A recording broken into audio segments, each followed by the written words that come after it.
Welcome back to the JB podcast, and the first round of the NBA playoffs is complete. So, how did I do? Well, not very well, my predictions. But we're going to talk about it. A lot of surprises, obviously a huge one that we're going to get into right away. It's all coming up next on the JB podcast.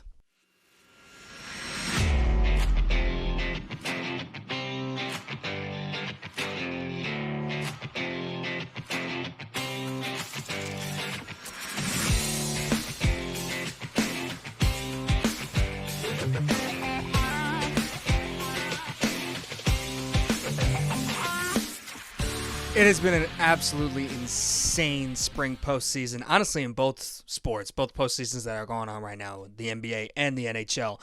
Both teams with the best records in the regular season ended up going out in the first round. Bruins losing to the Florida Panthers last night. Brutal stuff after being up 3-1. But obviously, the one that happened last week is the first series we're going to react to, and that's the Milwaukee Bucks losing in 5 games to the Miami Heat. If you listened to my last episode making my East predictions, I had Miami getting swept, and I don't think I was alone in that at all. The Bucks were just absolutely dominant in the second half of the season. Giannis missed games too, and they looked really good without him. I obviously know the history with the Bucks, obviously the narrative before their championship victory in 2021 was that they were a regular season team. I thought they had gotten over those demons. Even last year versus the Celtics, they didn't have Middleton. And they lost because they clearly didn't value home court and basically just sacrificed that home court advantage to Boston.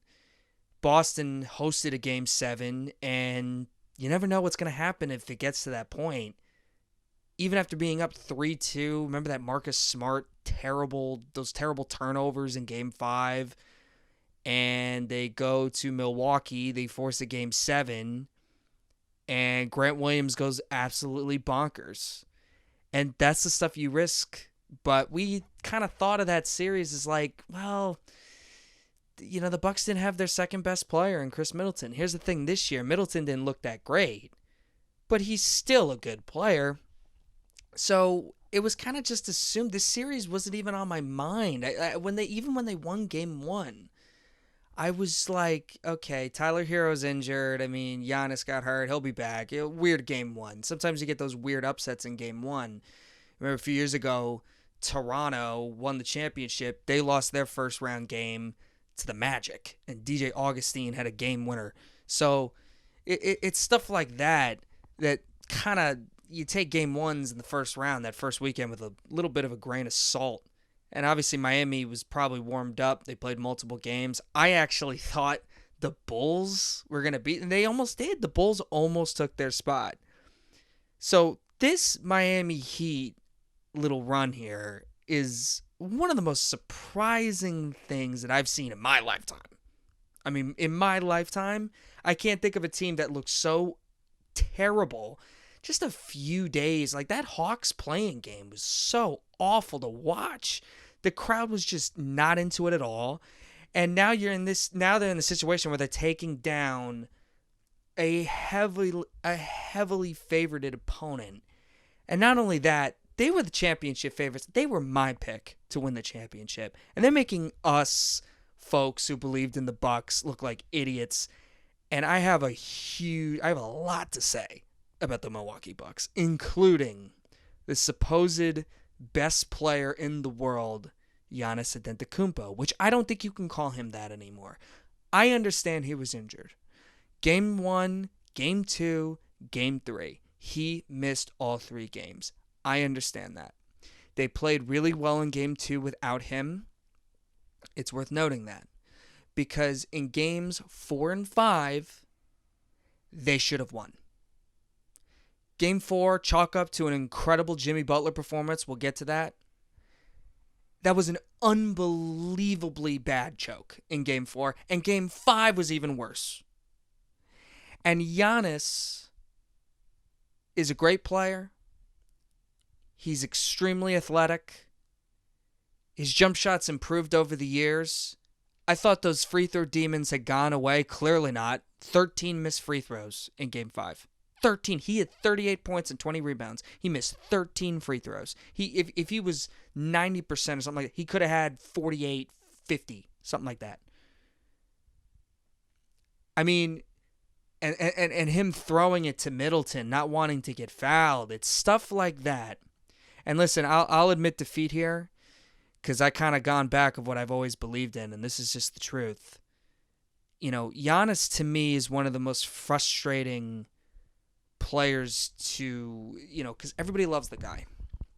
And we're going to get into that later, my real thoughts about Giannis. And I think it needs to be said, because I don't think enough people are saying it. Giannis is a great player. He's a great competitor. He's definitely up there on the level of the top tier players in the league, but I think we kind of just gave him the best player in the league thing because his numbers are insane, because he's so athletic, he's so mobile.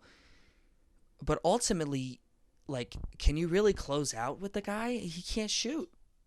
In key moments, he can't shoot. Now, they give him that mid-range jumper. For a while last year, he shot really well from the mid-range. This year, he had a down year a little bit in that department. And this whole thing that he figured it out, the jump shot a little bit. He takes terrible shots sometimes. And he gets bailed out on a lot of calls because he just thrusts his way to the basket. And if you play a really smart team, they're gonna go around that. And I think we just gave him the best player in the league award because his stats were insane. He had a championship. The Bucks are always top in the conference. He had some playoff success, obviously, at this point. And now, and he's also durable. Like, he plays. Like, if you're taking a series, obviously this year I picked Giannis to beat Durant and the Suns. But there's no question in that Bucks Nets series in 2021. I know this is 2 years ago. Everyone's done hearing about this, but it's the truth. I watched every single game, and every single second, Kevin Durant was the best player on the floor. And he was playing with a roster that was like not even a roster at that point, with Harden and Irving out. I mean, he was the best player on the floor. You watch Steph Curry in Game 7 in that Kings game. And this is like before. This is like, I'd rather have Steph Curry. You know why? Because his offense is very impactful, obviously. But it's just better for everybody.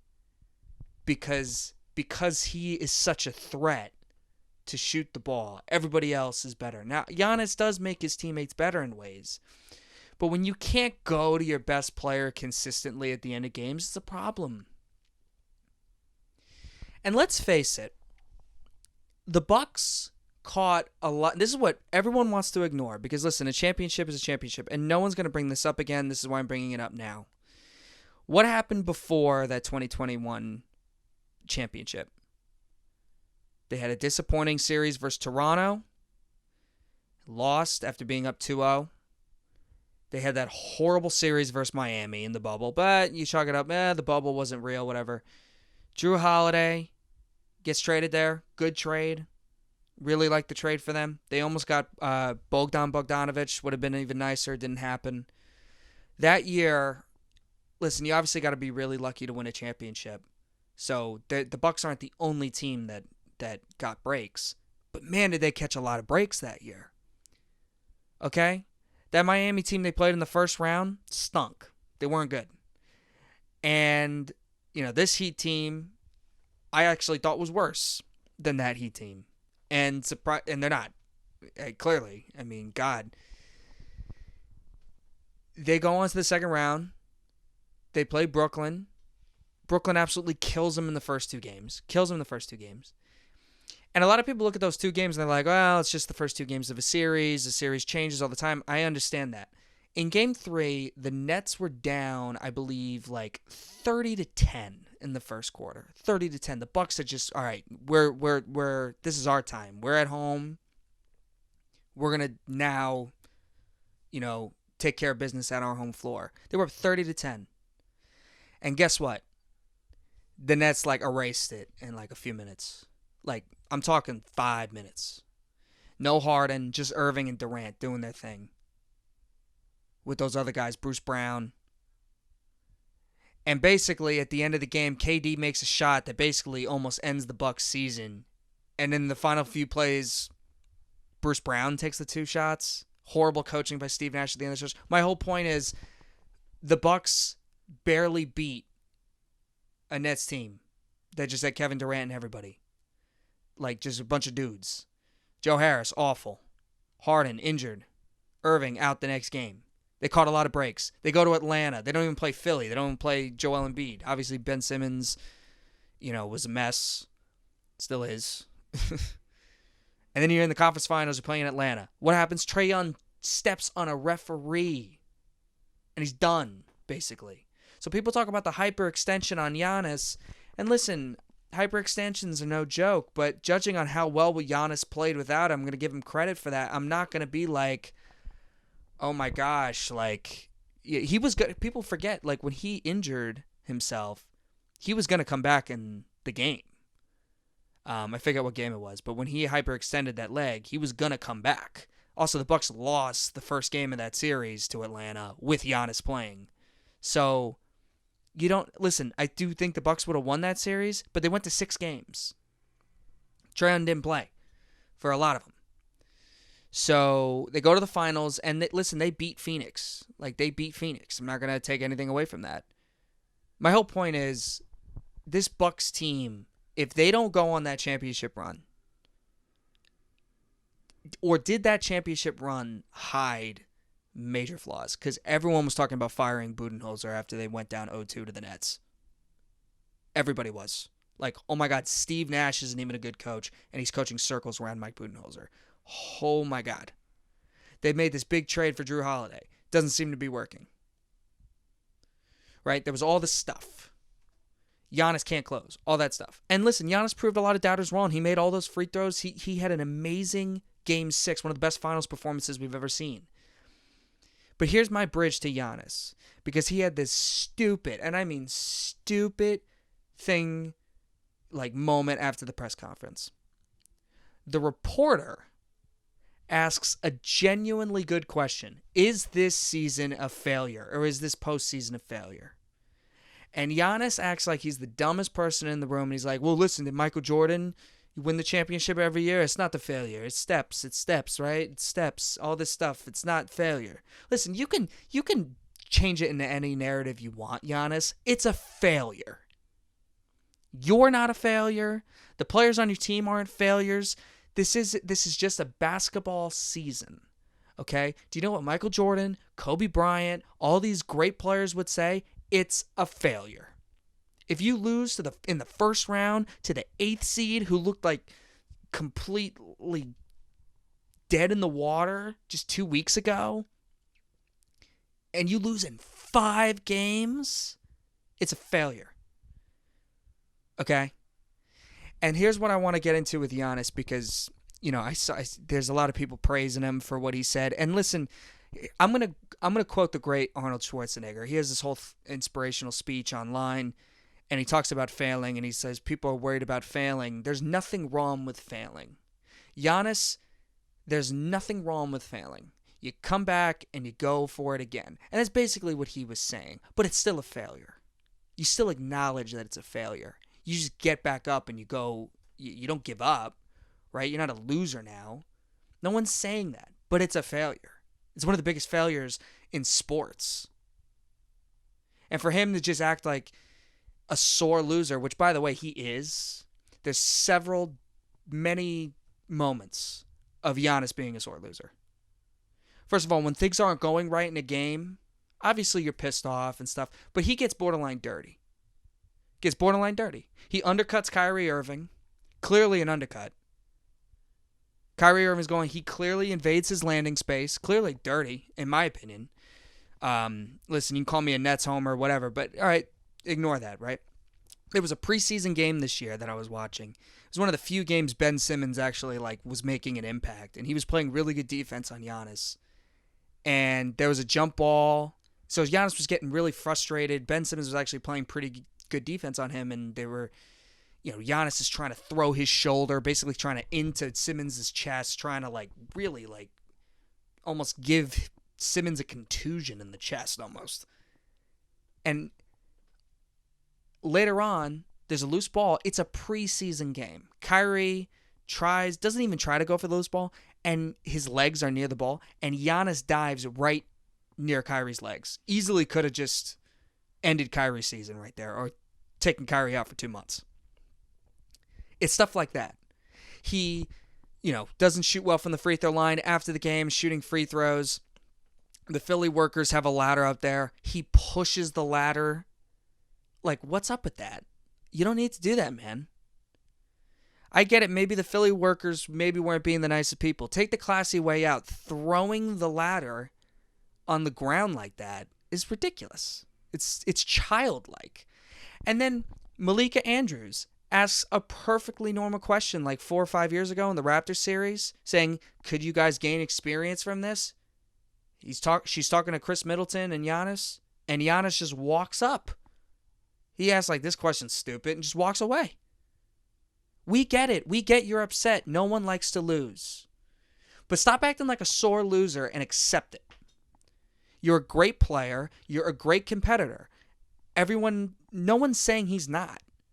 And he's on the level at the top. In my opinion, he was the most consistently great player, because as much as Durant and Curry, Curry's with his size at 6'3", he can't do some of the things Giannis does. Obviously, Giannis can't do some of the things he does, but in regards to impacting the game physically, Giannis has that upper hand.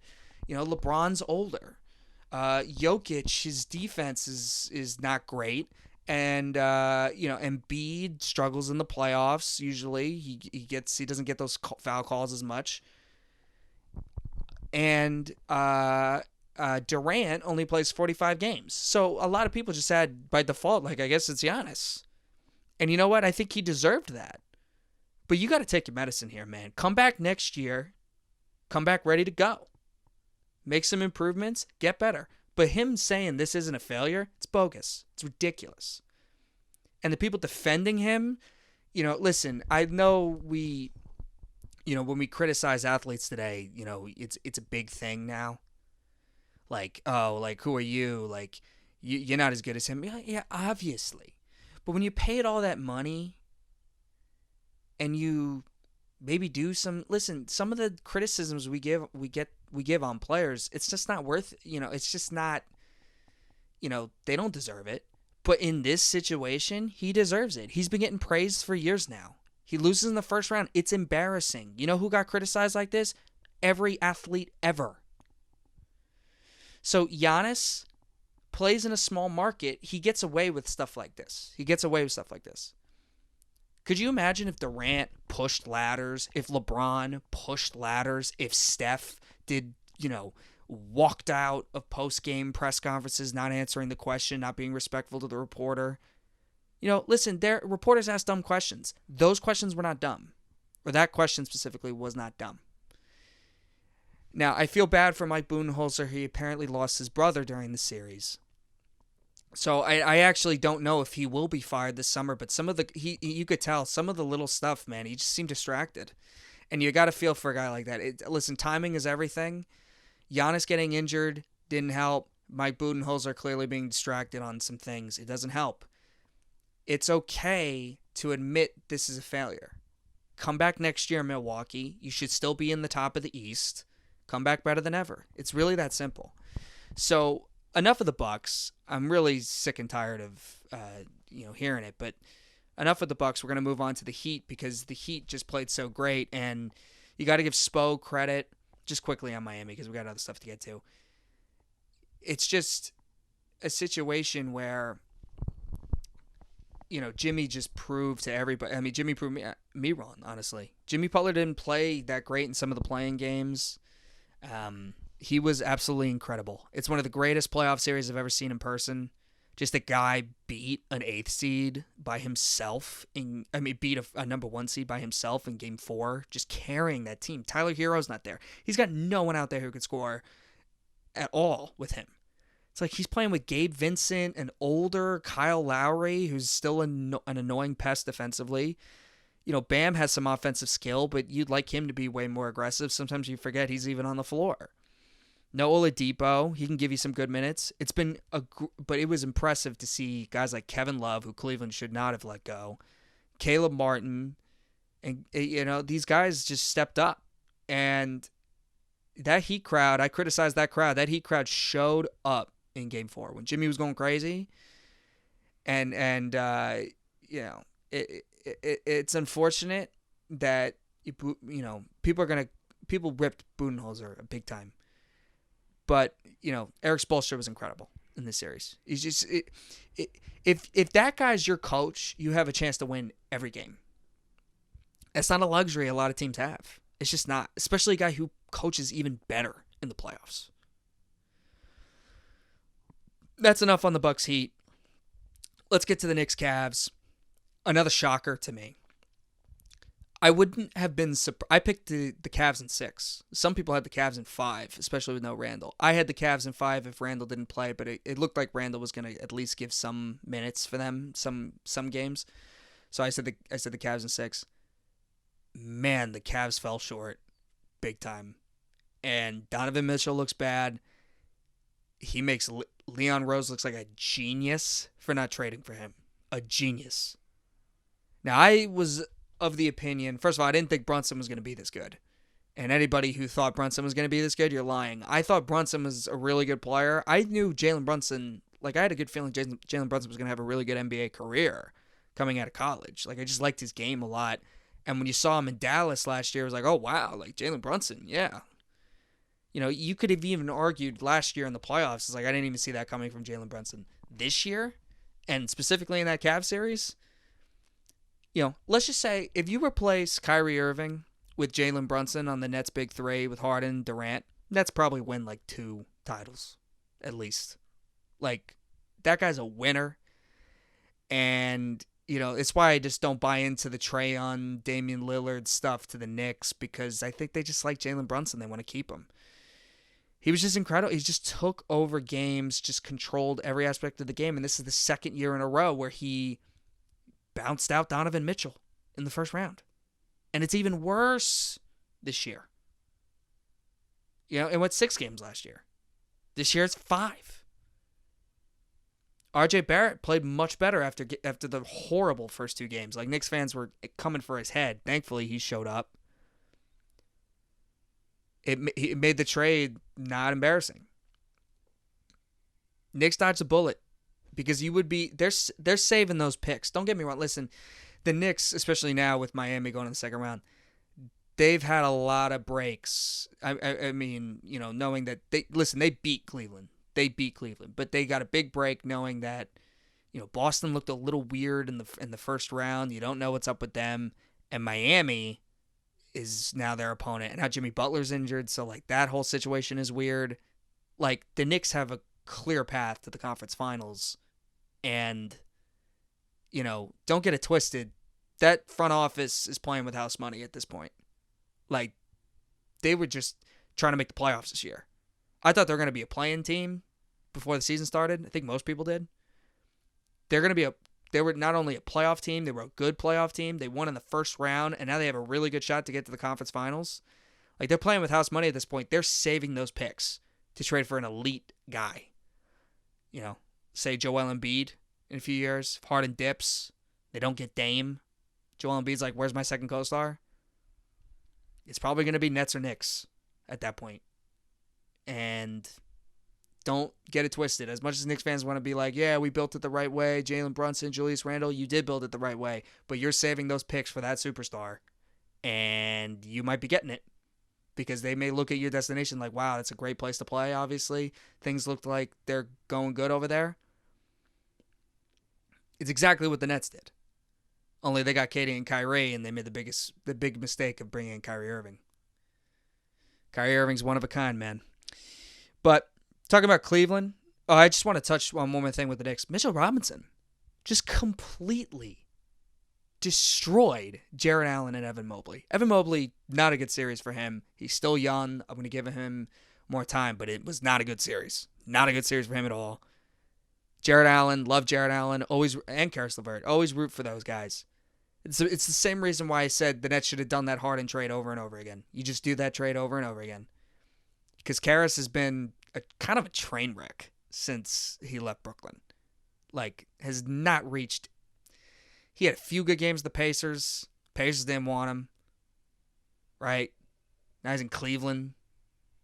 You know, they don't really like him in Cleveland. He's an inefficient scorer at this point. And Jared Allen is a great. Listen, Jared Allen I think is a really good starting center, and he could be a starting center on a championship team. But I was more impressed with Nick Claxton this year. I thought Nick Claxton was better than him this year, which is the Nets starting center, obviously. And Mitchell Robinson, and Nets fans used to have this debate: who was better, Jared Allen or Mitchell Robinson? And a few years ago, to me, it was no question. It was Jared Allen. Mitchell Robinson fouled too much. This series, it was Mitchell Robinson. And Mitchell Robinson was kind of like the bright spot in like 18-19 when Knicks fans traded Porzingis, won 17 games, and somehow expected to get Kevin Durant and Kyrie Irving. And they were like, oh, we got Mitchell Robinson. It's like, yeah, he's good. Well, now you're seeing Mitchell Robinson with the lights on, and he showed up because he was also injured in that Hawks series, and they could have used him because that Knicks team 2 years ago, the fact that people actually expected them to beat that Hawks team was a little weird. Like, they were playing with house money. This year is different. Like, they beat the Cavs. And Thibodeau coached circles around Bickerstaff, who I don't think should be back there. And let's talk about Cleveland. It's just disappointing. It's just a Mobley disappointing. They need to figure out that forward spot. Their bench stinks. I don't know why they got rid of Kevin Love. They could have used him because it was clear that the bigs of Mobley and Allen they lacked spacing. Garland and Mitchell couldn't attack the middle because of it. And, Karis LeVert is he's not a difference maker at this point. Like, we've seen enough of Karis LeVert at this point post Brooklyn where it's just not happening. He goes off every once in a while, and he's got awful some days. I was also disappointed that Garland had moments where he looked really good, and there were moments where Garland just was not a non-factor. And I was really looking forward to more of Darius Garland. I thought that was a good guard matchup versus Brunson. I actually think he's got a higher ceiling than Brunson, and I think a lot of people agree with that because it's just how high he was picked. Jalen Brunson outplayed him. And Josh Hart, I wanted him on Brooklyn. If KD and Kyrie was still in Brooklyn, I wanted a guy like Josh Hart on my team. I thought he was affordable, and you could easily get a guy like him. Josh Hart's on the Knicks. Knicks fans love him. Josh Hart is a winning player. And this is all with Quickley not playing well. And, Randall being horrible. Which, again, I predicted. Julius Randle's game is just not built for the playoffs, in my opinion. I don't even expect him to play well. He's obviously injured right now. He missed game one. And I hear Knicks fans talking about, well, now we need Randle back. Okay, you criticized Randle forever, and now you don't want him back. And now when Randle comes back, he's probably not going to be that great because he's injured and his game is very stagnant. But they do need Randle to play well in this series if they want to beat this Heat team. Although they might have caught another big break with Jimmy Butler being injured. But that's all I said. I was really impressed with the Knicks. Very disappointed with the Cavs. I thought the Knicks had a chance to win the series. I thought the Cavs were people were overrating them a little bit. I think people were just enamored with their young talent, and Donovan Mitchell's the best player, or people thought was the best player in that series, and just didn't work out. And Cleveland's got a lot to look at. I would definitely look at boosting that bench and doing something with that coach because it's not it for me. That coach, JB Bickerstaff, is just, it was nice, but he may need to get somebody different.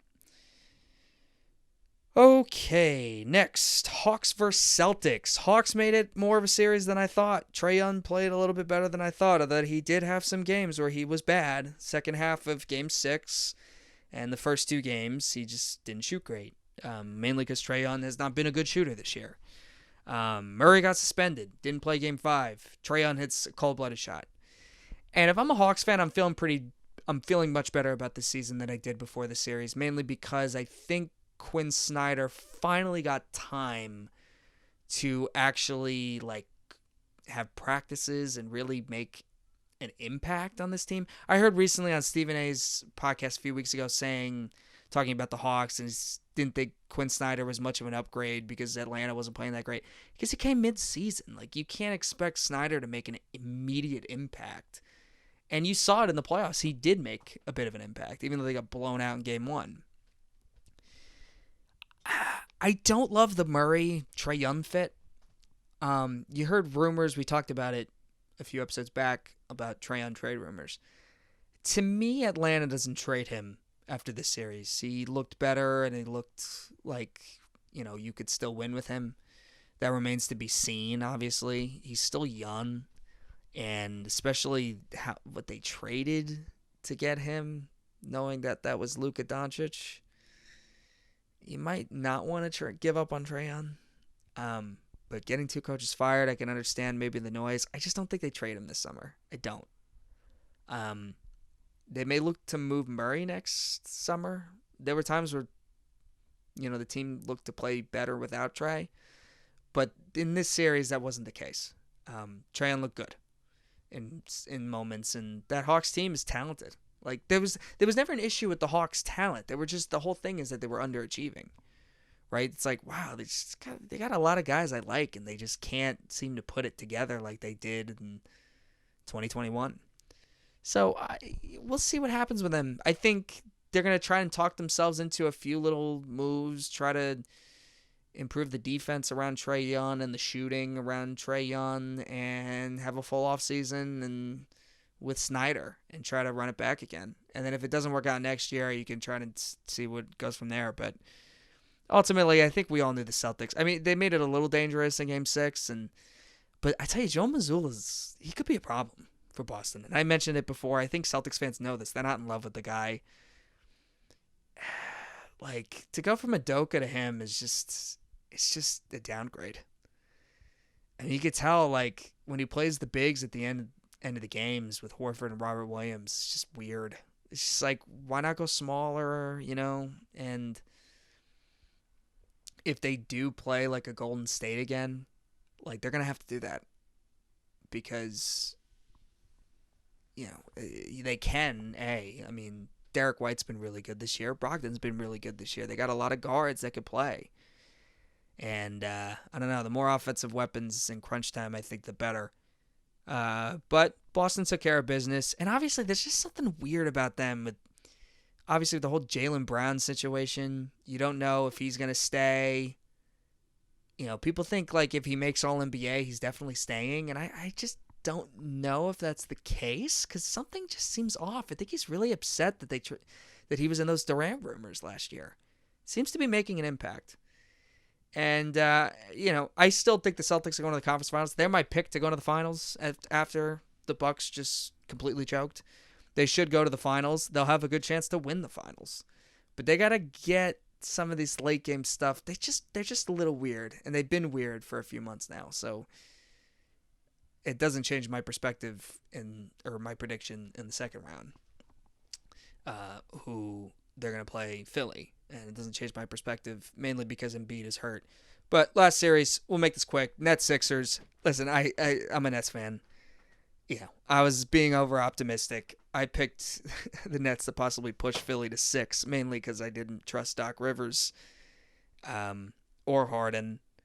And I said Maxey was going to have a bad series, and it was quite the opposite. Maxey was incredible, mainly because it seemed like the two focal points that the Nets wanted to focus on defensively were obviously Joel Embiid. They threw the farm at him. Actually kind of worked. Except those role players for Philly, I mean, they stepped up. Tobias Harris kills us. Every time I see Tobias Harris play another team, he's terrible. He's not good. He's not terrible, but, Philly complains about him. Tobias Harris again. Kills the Nets all the time. Kills them. And it bothers me. Maxey killed us. And obviously, the Nets had a chance to win Game 4 with Joel not being there, but they had a chance to win Game 3. They should have won they shouldn't have won Game 3 because Philly outplayed them. But let's just briefly talk about this. Joel Embiid should have been kicked out. It was a bogus, disrespectful. Obviously, Claxton stepped over him, but listen, Philly, you're used to the Iverson stuff. What, you don't want to get stepped over? I saw Joel, and then Claxton getting ejected later on for mean mugging Joel Embiid. I saw Joel Embiid literally hump to the crowd as a celebration in Philly after an and one against the Nets. Nothing. No tech or anything. They get every call and they complain. Listen, the Harden stuff was ridiculous. Harden should not have been ejected. That was stupid. But I'd rather have Harden in the game than Embiid. I mean, Harden did not look good in this series. Other than game 1 where he hit a bunch of step back threes in like 2 minutes, Harden wasn't good. He was terrible at finishing around the rim. Terrible. But the Sixers are moving on. A lot of the stuff I still don't feel good about them. I was impressed with how they stepped up and made shots because Brooklyn clearly was like, we're not going to let Joel Embiid beat us, and they didn't let that happen. Doc Rivers, was impressed with him. And I was impressed with Jacque Vaughn on the Nets. Ultimately, they needed Mikal Bridges to be better. He had a good game 1. Wasn't really great after that. Brought him back in the game in game 3. I was impressed with Claxton in the latter half of the series. It's got to be smarter with the mean mugging, even though I think that's a stupid rule. The taunting stuff in the NBA is ridiculous. I don't get that at all. Spencer Dinwiddie looks like a clown. And you hear people like Bill Simmons talking about how he doesn't want a guy like Spencer Dinwiddie on his team. And, I disagree with that because I saw Spencer Dinwiddie's made winning contributions. He looks terrible after this series, though. He talked all that crap to Kyle Kuzma, and that's how you're going to play? And he had better game 3s and 4s, but he gets blocked at the end by Embiid. You would have liked to have seen him get the ball to Bridges, and Bridges maybe gets a shot up. But, I could see what Dinwiddie thought. He had Maxey on him. They tried to attack Maxey. But it's like Joel Embiid standing in the paint, man. It's like, what are we doing here? At some point, it's ridiculous. And by the way, briefly, so Joel Embiid gets injured. And you see a lot of Sixer fans talking about Jacque Vaughn said we got to hit somebody and we got to put a body on somebody. And they're like, Jacque Vaughn should get investigated because, Joel Embiid then got injured. It was clear Joel Embiid got hurt contesting a Cam Johnson layup, A. B, are they really that annoying? Are they really going to say the worst things to people on their home floor? To stars, they're going to... Philly fans and Knick fans. Okay, Knick fans and Philly fans. You know what you guys are like? Listen, you guys are great fans, but I'll tell you what you guys are like. If anyone is a fan of the show, regular show, there's a scene... it's the unicorns episode. At the end, they're drag racing against the unicorns. They're trying to get rid of the unicorns. And the unicorns are basically like a frat house, almost. And there's a moment where Mordecai insults the unicorns, and the unicorns just go absolutely crazy. And they're like, you're dead, you're bros. That's what Sixers and Knicks fans are in a nutshell, in my opinion. Still great fans, though. You guys are great fans. I mean, that environment at your games is incredible. And, you should deserve respect for that for sure. But cool it with the Jacque Vaughn hate. Hit somebody clearly means rebounding. He obviously didn't mean anything dirty. The Nets didn't do anything dirty. What Joel Embiid did was dirty. It's just dirty. Just dirty. And he's gotten away with it twice now. This is quick because I'm going to try and make this quick. But he elbowed Jared Allen in the head in Game 2 in 2019. Was fine. Nothing. He should have been ejected for that. Nothing. Any other player would have been ejected for it. And, the whole thing with he didn't make contact with Claxton's nuts. I don't care. He clearly was trying to hit him in the balls. I don't care. So it's a situation where, I want to believe that Philly is different. But listen, karma's a bitch. Okay? Joel Embiid's injured, and he's going to miss the first 2 games.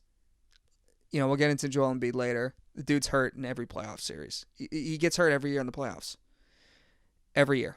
And he plays worse than he usually does. He's been bad. In the Raptors series, he was bad. I mean, Philly's losing in 5 games, in my opinion. We're going to get back to that later.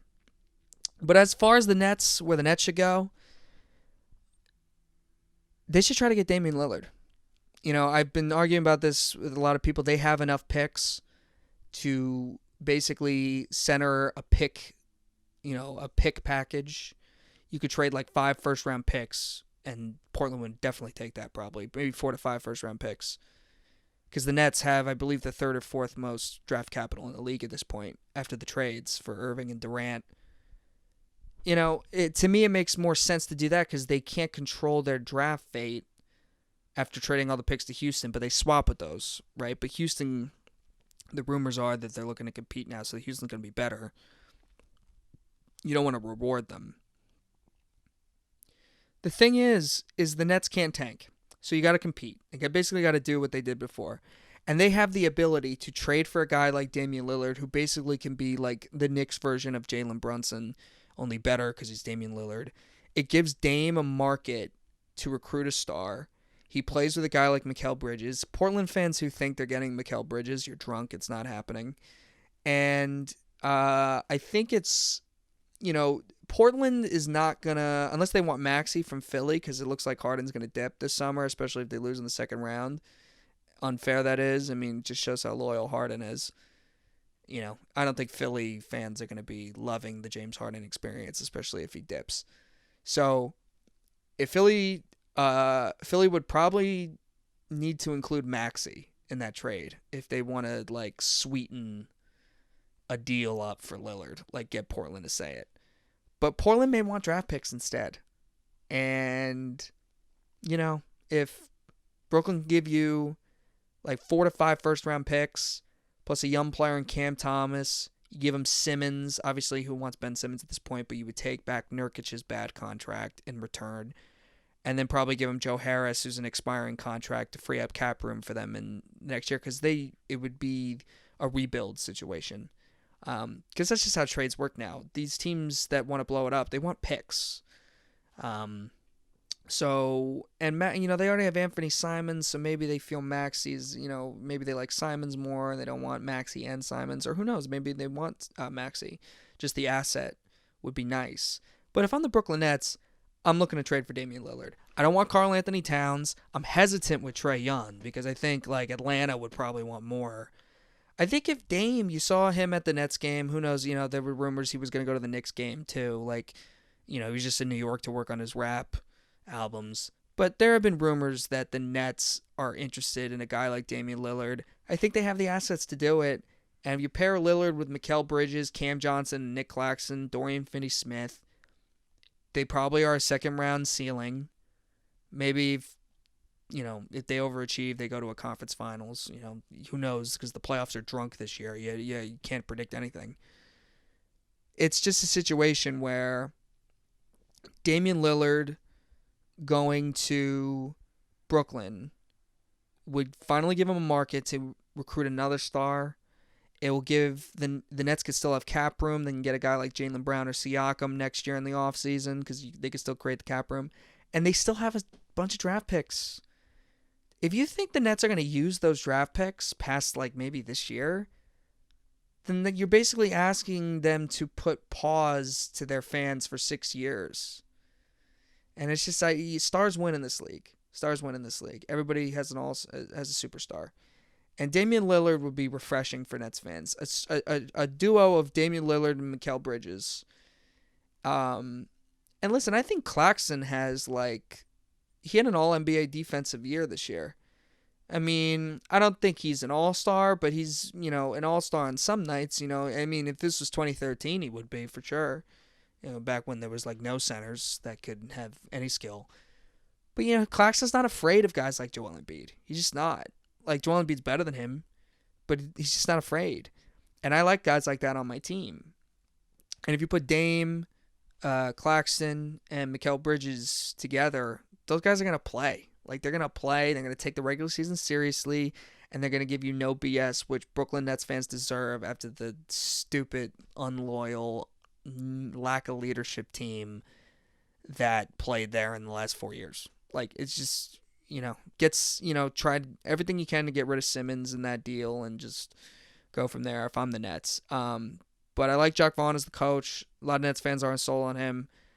People nitpick the coach for just because they lost in the first round. They got swept. I mean, no adjustments. They don't even know what they're talking about. No adjustments. Jacque Vaughn was playing a team, and people were talking about Jacque Vaughn's record in the playoffs.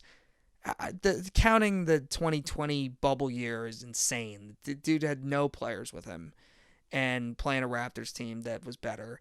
And this Philly team is just better than the Nets. And it's just, I was silly to be optimistic about them pushing them to 6. I thought the length could give them trouble, which, they made it some entertaining games. Ultimately, they can't close out the deal because they don't have that guy. And, take all those minutes or seconds with Spencer Dinwiddie's dribbling the ball. You replace that with Damian Lillard. I mean, it just improves everybody else's game. Also, Joe Harris, get the guy out of here. I mean, it was nice to have him for a few years. He was absolutely god-awful in the series. No pressure on the guy. Still can't hit anything. 8% from 3. He's a good regular, he hit shots in the regular season. That's all, Portland would get him. They hit shots in the regular season, basically, and then free up the cap space to do it. And then Simmons is just somebody that you can hope, it's basically like low risk, high reward at that point, although his contract would tell you otherwise. But they have the ability to take on his salary and maybe free up the cap room to do so. So I actually think Portland is one of those teams that could take a guy like Simmons and be okay with being like, okay, yeah, we'll bring in this guy. But they way want more. And also getting Cam Thomas back in Portland gives Cam Thomas room to really do something over there. Maybe he, rubs weirdly with Anthony Simons, but he'll be in a situation where he could take more shots, make more mistakes, rather than in Brooklyn where they're trying to compete. And that's really all I have to say about the Nets. I've said a lot, obviously, probably more than I should have. They got swept. But that's the direction Sean Marks should go in. And I think Sean Marks has to make moves because this is now year 7 for him. And listen, I don't think it was his fault that this Big 3 era, fell apart. But, he doesn't share no blame. Like, they did, leave under his watch. Like, how many GMs got stars like that to request a trade like that? I mean, it's not great. So he's got to get it together. And I think trading for Dame is the right move because they have the ability to do it. So, Warriors versus Kings. Golden State proved me wrong. And thank God for Steph Curry. Because if they didn't have that guy, man, that team would be dead. They'd be dead in the water. It's a team that is frustrating. Like, their role players, people overhyped them. Their rookies aren't good, right? Kuminga barely plays. Moody barely plays. Clay struggled in some games. Draymond's irritating sometimes, even though he's very valuable to that team. He gets suspended for stomping on Sabonis. As much as Sabonis grabbed his ankle, he didn't need to respond like that.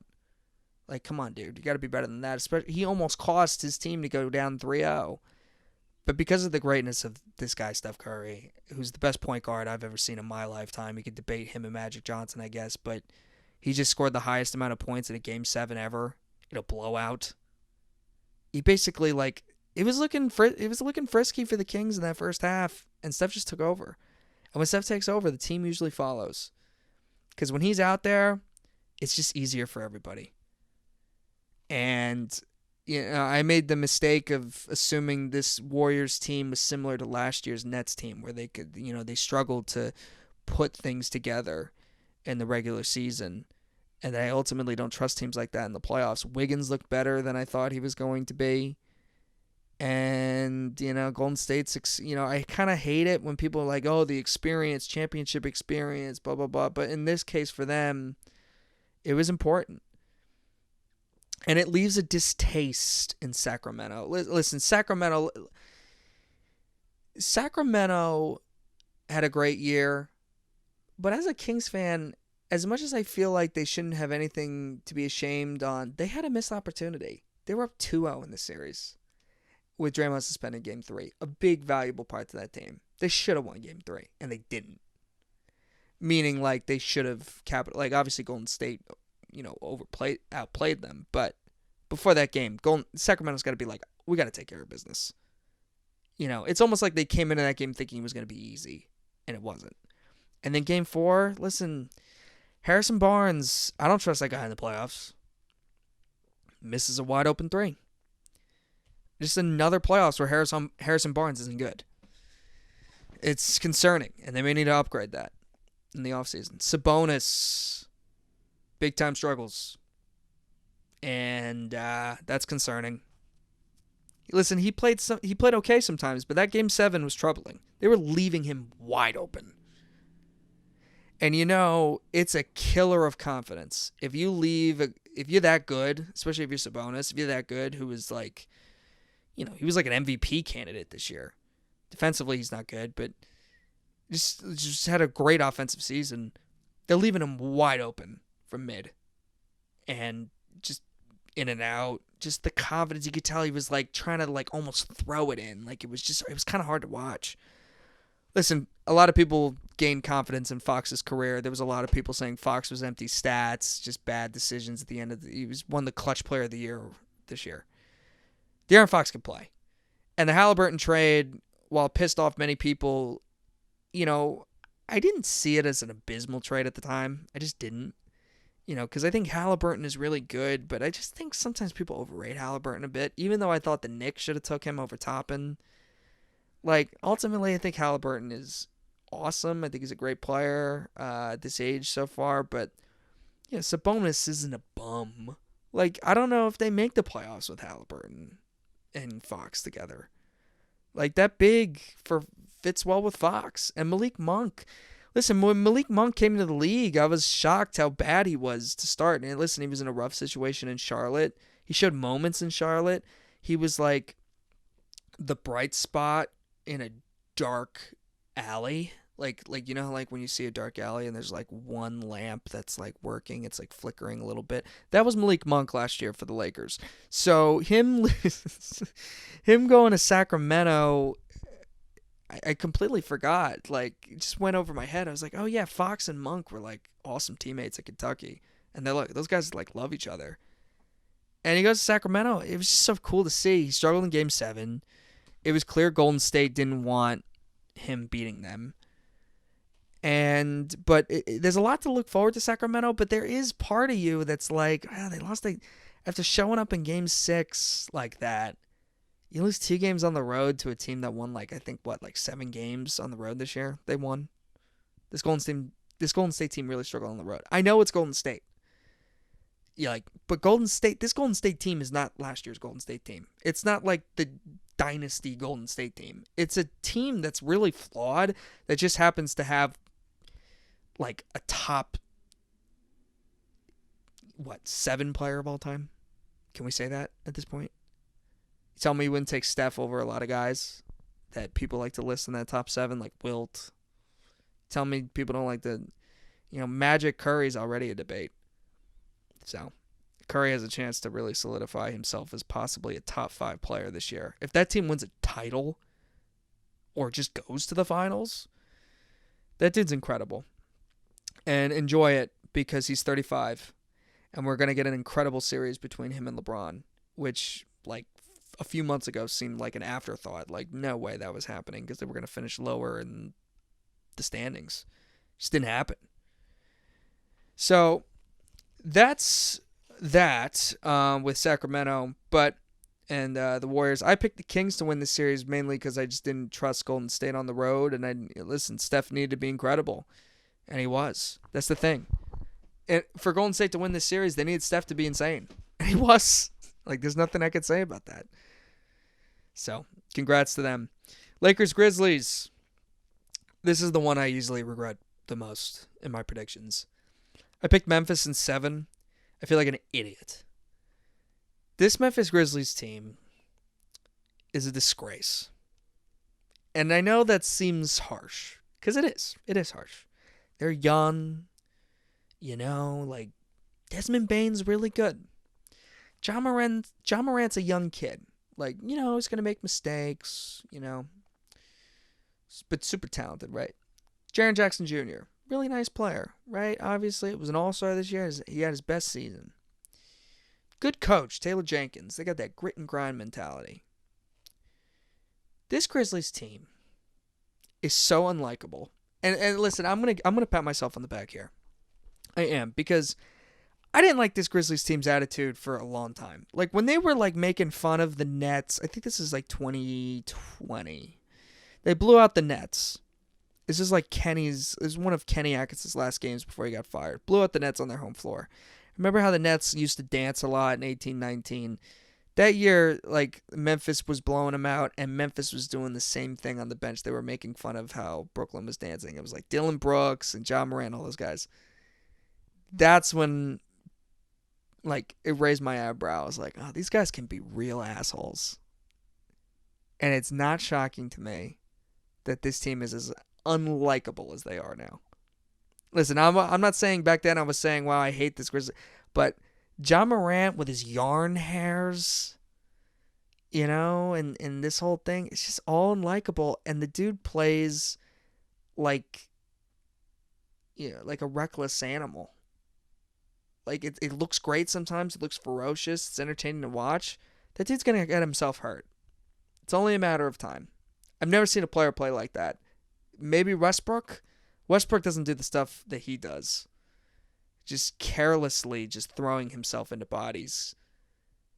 It's just randomly. And the team struggles to close out games.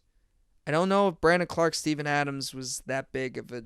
Like, obviously, it was a big loss, but does it help their half-court offense? Not really. If at all. Steven Adams helps them on the glass. That's about it. So, like Desmond Bane, he's a good player, but he was like a late first-round pick for a reason. Like, I don't know if like Desmond Bane's going to go up a level from here. He may. Listen, there are second-round picks that have been all-stars. Desmond Bane has moments where he looks unstoppable. He has moments where he's bad. There was games where he scored like 30, but he's consistent, and he doesn't talk, and he doesn't do this, and like Jaren Jackson just plays hard. John Morant's got to be this dude, like, and Dylan Brooks, just one of the most unlikable dudes. Seriously. I mean, listen, I understand competitiveness. It's fun. It's entertaining to talk, basically talk shit to people. You get in people's heads, right? We've seen it for years, right? Reggie Miller did it. Well, you know what? Reggie Miller was really good, right? If you're going to talk, you better back it up. Dylan Brooks was irritating. Grizzlies fans haven't really liked him for a while now. And he was just a flat-out dick in this series, and he's a coward for not answering to the media. He's a coward. Dude's a coward. And Memphis has to get that guy off the roster ASAP. Very disappointing for Memphis. I think they'll be fine. I think that team just needs an adult. That team had Danny Green on the squad beginning of the year. Clearly Danny Green did nothing in Cleveland. But they need an adult in that room. Maybe like, just like, what Mike Conley's doing in Minnesota, like something like that. Like, they need somebody like that. So, very disappointing year for Memphis. And his comments, listen, I respect Ja for basically saying, listen, I said what I said, I'll own it. But he shouldn't have said it in the first place. It was a silly comment that not worrying about the Western Conference. The Memphis Grizzlies have not accomplished anything. Anything. They've accomplished jack shit. And they talk like they're 3-time champions. It's unbelievable. That team needs to look themselves in the mirror big time. Suns Clippers. I was right about this series. I said Suns in 5. Oh, wait, sorry. We got to talk about the Lakers. LeBron. Still incredible. In case you didn't know. LeBron James is still an amazing basketball player. And LeBron is pacing himself, and he's not shooting the three well, but he's picking his spots. He's doing good things, obviously, and he's winning games. He was that layup was impossible that he made at the end of, was it game 5 to go put him up 3-1? No, it was game 4. Sorry, game 4. And listen, Davis was inconsistent at times. D'Angelo Russell was inconsistent at times, but that team kind of knows, like, they look like they're finding a groove. And I don't love Darvin Ham as a coach at all. And I think he wasn't great in the series, honestly. But it shocked me how good they looked. And the fact that they were up 3-1 against the Memphis team that still was, like, I know Ja was hurt, but, like, Ja, Desmond Bane, Jaren Jackson, like, they played well in the regular season. Like, it's impressive. And LeBron just took it to Dillon Brooks. And I was so happy when LeBron had that and 1 over Dillon Brooks. I mean, how could you not?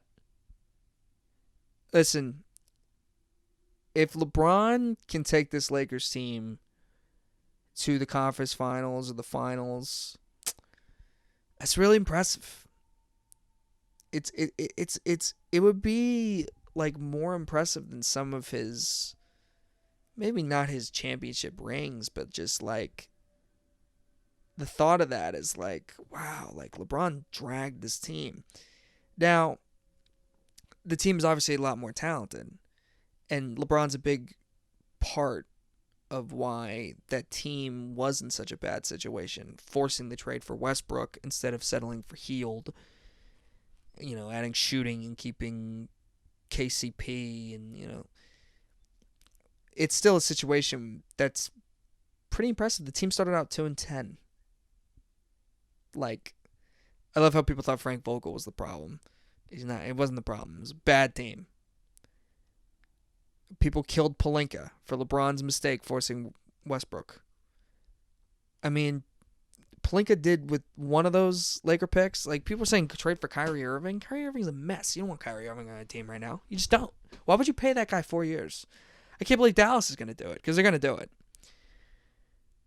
It's a situation where, D'Angelo Russell, I always root for, and I think it was like the first time he shot over 50% in a playoff game. This is a lot. Like, D'Lo's flawed, and Laker fans have had moments now with him where it's like he's trash, and oh my God, D'Angelo Russell's been great. Like, I'd rather have Russell on a cheap contract than Kyrie at this point. I really would. Plus Jared Vanderbilt, plus Austin Reeves, plus Malik Beasley, like, it's a no-brainer to me. Like, it was just the right move for Pelinka. I don't think Pelinka's a bad GM. I think he got a lot of crap for basically doing what LeBron wanted to do. So, the Lakers are playing the Golden State Warriors next round. We're going to talk about that real quick, but we're just going to talk about the rest of the first round series real quickly. Suns Clippers. I was right, and I still worry about Phoenix. They lost. The Clippers lost in 5 games because the Clippers are a mess. Paul George hurt again. Kawhi Leonard hurt again. Listen, they're real injuries. Obviously, Kawhi's got a lot of personal stuff going on with his sister, that whole thing. I don't know what's going on with Kawhi. But they've established a culture where these guys, it's kind of like what happened with the Nets. It's actually exactly what happened with the Nets. You got to be careful when you decide to give everything, your heart and soul basically to guys who aren't good leaders. Paul George and Kawhi Leonard are not good leaders. They were never the leaders on their basketball teams when they won championships. Paul George obviously didn't win a championship. They're not leaders. Kevin Durant, Kyrie Irving, James Harden, they're not leaders. Didn't work out in Brooklyn. You got to be careful. You got to have a guy in there that people like. And like people, like when you bring in new guys, you got to bring a guy in that's going to be a leader, and he's going to like change things for your organization. It's a common denominator in all championship teams. They have a leader. Steph Curry's a leader. Part of the reason those Warriors teams were so dominant with Durant, Draymond Green, and Klay Thompson, even though Durant was the better talented player, I'll fully admit it. They probably don't win those without Steph. Because Steph is just that great, and he's that great of a leader.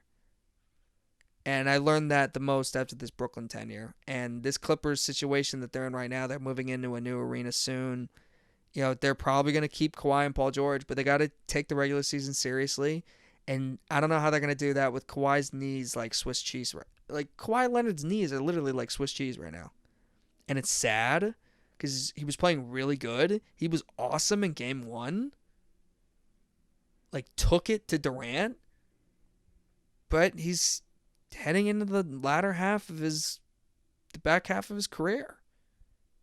And he's not the same physically. Like, as a player, he's great. Like, when he's out there, he's playing, he's great. He's awesome. But, man, you can't rely on him at this point. He's had an unbelievable career, and I'm not saying he's done. And I think Stephen A. is being ridiculous. Listen, I respect Stephen A. a lot as an entertainer. I think he said he went over the line, forcing Kawhi Leonard to retire and stuff like that. No, you don't do that. Kawhi Leonard should retire when he wants to. But he has a point that the Clippers are a mess. And a part of the reason is because Kawhi Leonard acts like he's above the organization. Which is what Kyrie Irving did. And I'm not saying Durant did that necessarily, but Durant wasn't willing to step into what Kyrie Irving was doing. But quickly about the Suns, they haven't played enough games together. I didn't think that would be much of an issue. I still thought but the depth is really bad. And I was expecting Ayton to be better. He just hasn't been. And Chris Paul, while I think he's definitely not the same player, I thought he could still be a factor, being like the fourth option offensively. He has moments where he's not great. They're relying on guys like Landry Shamet. And Shamet stinks. Basically, since the first year of his career, Shamet's been bad. Since his nice year with Philly and the Clippers, Landry Shamet's been a bad player. Like, ever since that rookie year. People were like, oh, Shamet, he could do some things. Nice draft pick. No, really hasn't done anything.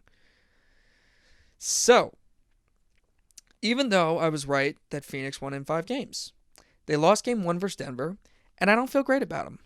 I don't. They're still my pick at this point to go to the finals in the West. I don't feel great about it. I just don't. I mean, KD is great. They don't even go to him at the end of games. And Devin Booker, I think, is an amazing player. I think Devin Booker's awesome. You know, maybe this summer they tried to just find guys to put around those two, because those two as scorers are just deadly, and to me they fit great. But Paul and Ayton are just, they need more out of those guys, because the depth just isn't great. And if you're going to win with that depth, you need your stars to be top tier, and Booker and Durant are top tier. They need Chris Paul and Ayton to be better. It's really that simple. So despite Phoenix also got kind of battle tested by Westbrook and the Clippers, it's nice to see Westbrook find a role on the Clippers. Clippers fans like him. It's clear. So I was happy to see that, because I thought like Westbrook but like, I thought Westbrook fit nicely in a place like Washington again. Like, go back to Washington. They liked you already over there. You still play with Beal, one of your pals, not your best pal, but one of your pals. You play with Porzingis. Play with Kuzma, try to make the playoffs. Like, I thought that's what the Wizards might have wanted. They're cleaning house with their GM, Tommy Shepard, being fired, deservedly so. But I wouldn't be shocked if Westbrook's back on the team next year, because he represented something that the Clippers haven't had in a while, which is consistent effort out on the floor. And I question Westbrook's effort with the Lakers, because a lot of people talk about Westbrook and his effort and all that. Listen, defensively, he's terrible. And some of his effort is just brainless a little bit, almost. Like, just stupid decisions by him. But, you know, and Durant and Chris Paul saying that thing in the press conference, saying, like, oh, like, people disrespect him and stuff. It's like, nah, like, we all knew he played hard and he was a great player. It's just on the Lakers, he was stubborn. Like, two things can be true at the same time. Good for him, though, finding a place with the Clippers. I think there's a good chance he's back next year. Nuggets, Timberwolves. I picked the Timberwolves forcing this game to 6. I was one shot away from being accurate, although Denver really impressed me this series. Denver looks really good, especially after game 1 versus Phoenix. There's really not that much to say other than I'm apologizing to Denver fans, because I did not believe in this Nuggets team. They looked really shaky in March. In the regular season, they showed moments where I was like, wow, like, I just feel like the right team can kill this team, but they haven't faced that team yet.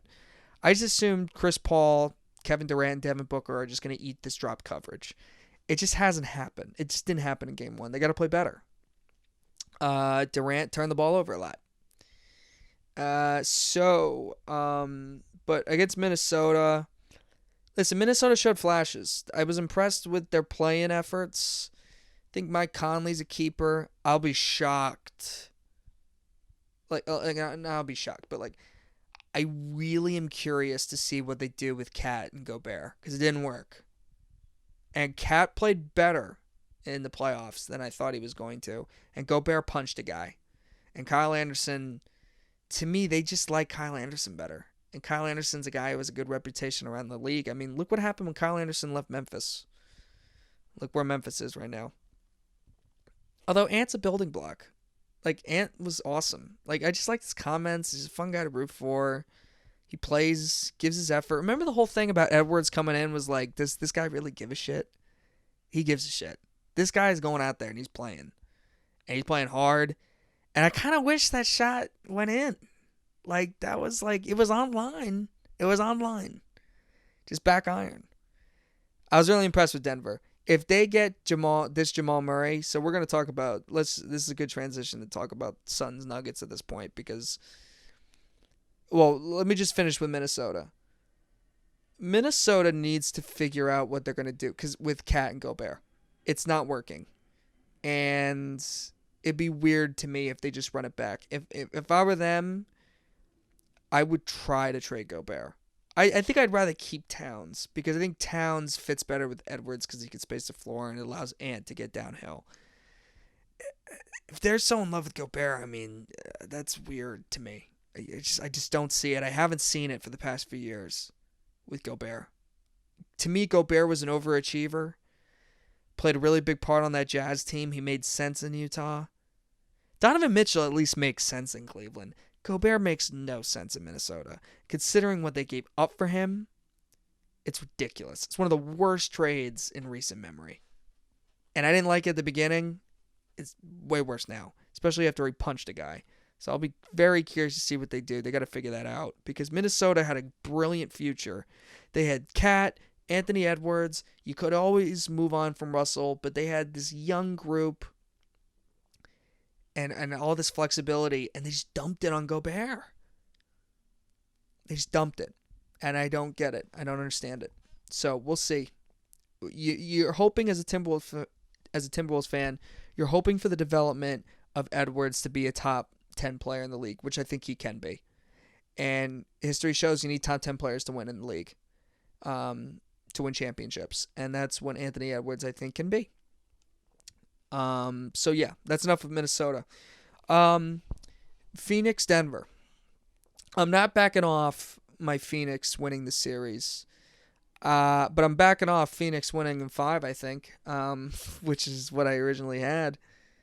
As I said before, if their lack of depth just scares me, and Denver looks like legit. Jamal Murray, I said, for Denver to be good this year, to be as good as people want them to be or think they are, and maybe I misrepresented them. They need Michael Porter Jr. to be good, and they need Jamal Murray to be the second star. Jamal Murray was the second star in Game 1. He scored 34 points, I believe. You don't need him to go for 50 or anything, but you need him to be consistent, and that's what he was. Bruce Brown, really good role player. Those guys love playing with Jokic. Usually coming from the Embiid. Now, I would have voted. I didn't have a vote, obviously, but Joel Embiid was my MVP this year. But Jokic, he's not a good defensive center, obviously. But just because he's not a rim-protecting center and we haven't seen that in history, doesn't mean he's not good or like that you can't win with the guy. He's such a unique player. And you could tell, you could tell that the offense is so good just because of him. And even though he looks terrible when he gets switched on, when teams attack him every once in a while, like, it does matter. He's not a good defensive center. Is he awful? I don't think so, but, he's not great. But what he brings offensively is huge for them. Huge.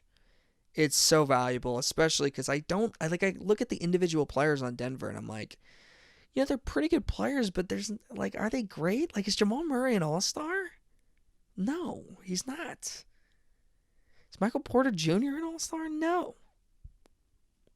Jokic is an MVP candidate, or he's a 2-time MVP. It's because of him as to why Denver's this good. It's no question about it. And he's really entertaining to watch. Other than Joel Embiid, who gets 1,000 free throws. Like, I just don't enjoy seeing it. Although Embiid kills him. I just think they're on the same level. I think that's all you could say. And I think it's like, you're not an idiot for, acknowledging that they're both really good. You're just not an idiot. I still have Phoenix winning the series. I'm still trusting Kevin Durant and Devin Booker because I think Kevin Durant's better than Jokic. He's got to play like it. I think Kevin Durant's better than Jokic, and I think Devin Booker is now like kind of creeping in on that level of like top 10 in the league. Like, Devin Booker's been incredible this year. I think he's better than Tatum. I think a lot of people you're starting to see is like, oh yeah, like he's surpassing like Tatum. Like, I think that's what you're seeing. And as a Nets fan who's really excited about the picks that we got from Phoenix, especially how Phoenix has looked so far, the one guy that could ruin all that is Devin Booker. If he's that good, if he's a top 10 guy, top 8 guy, if he ends up being that dude, because he's not that old, he's still young. He can still get way better. It scares me. It just scares me. Moving on. Okay, Lakers Warriors. Listen, I think Golden State's just the better team, and I trust them more. They proved me wrong in this Kings series, and LeBron's injured. Like, he's not, like, as good as LeBron was in that first round, they need LeBron to be better than what he was in that first round. They're going to beat this Warriors team. And I think, like, with him injured, Davis kind of being, like you can't really rely on him, not only with his health, but like just his play sometimes. He sometimes just doesn't look engaged, although he was a big reason to why they made the 7th spot with LeBron being out in March and end of April. Like, Davis, like, I don't know, some of those games, like, it looks like he's just not engaged. And I don't like it. I don't like seeing it. So, if I had to pick, I think it's going to be Golden State. Because,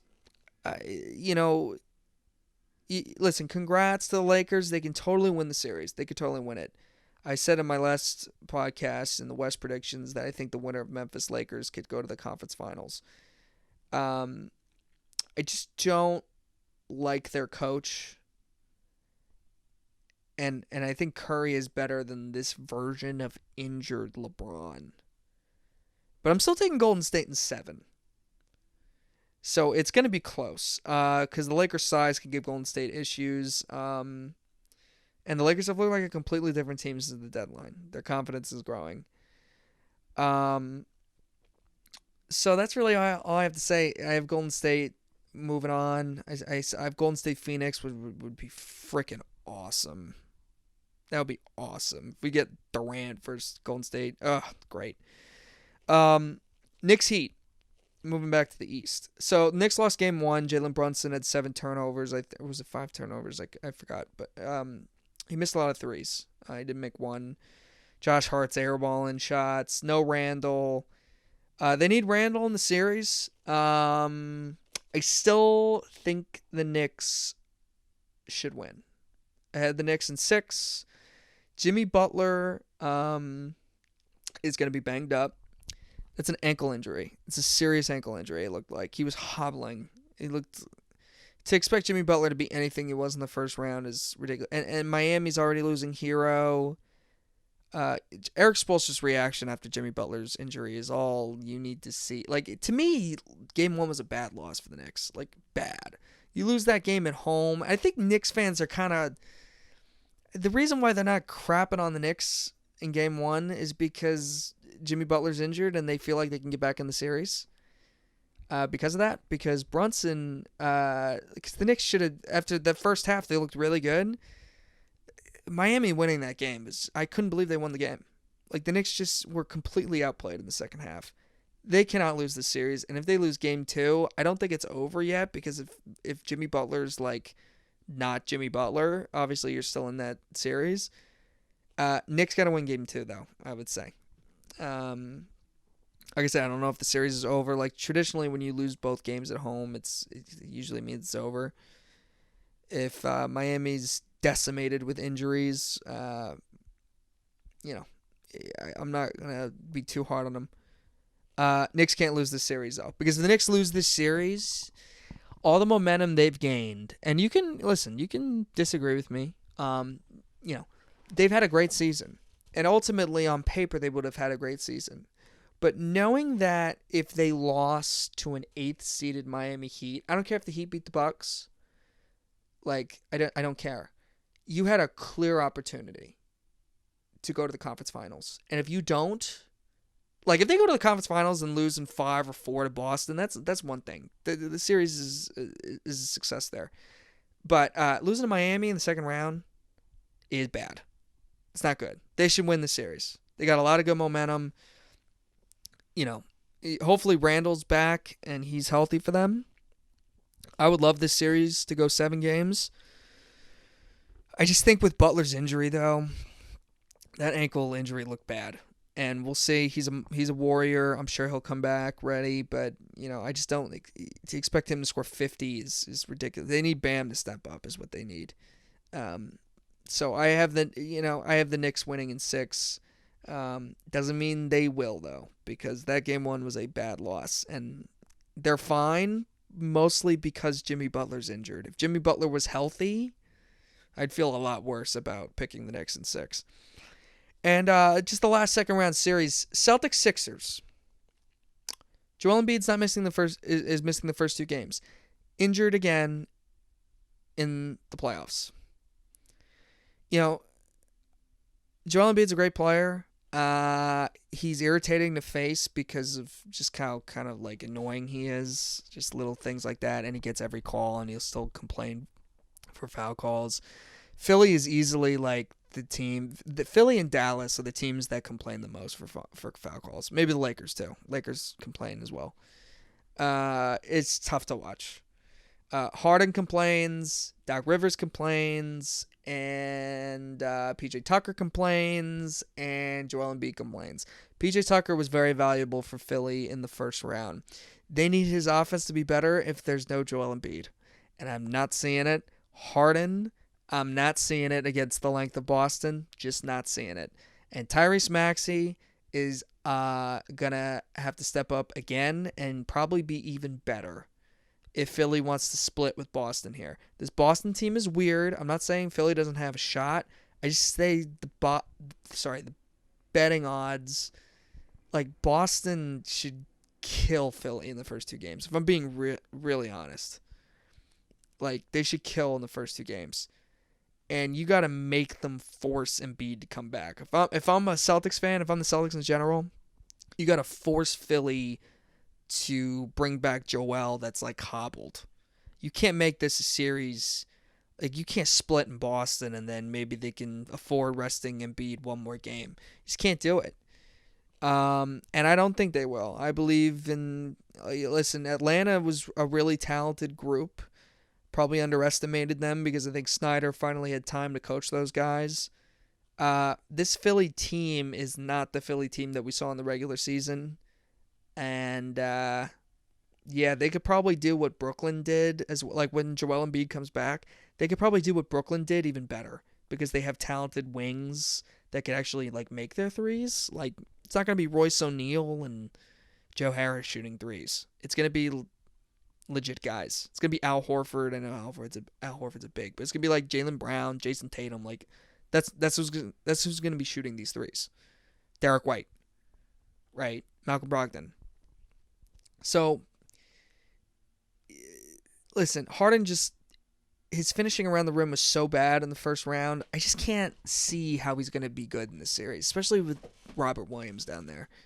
So despite their first round series being weird, I have the Celtics in 5. Despite their weird first round series, like I said.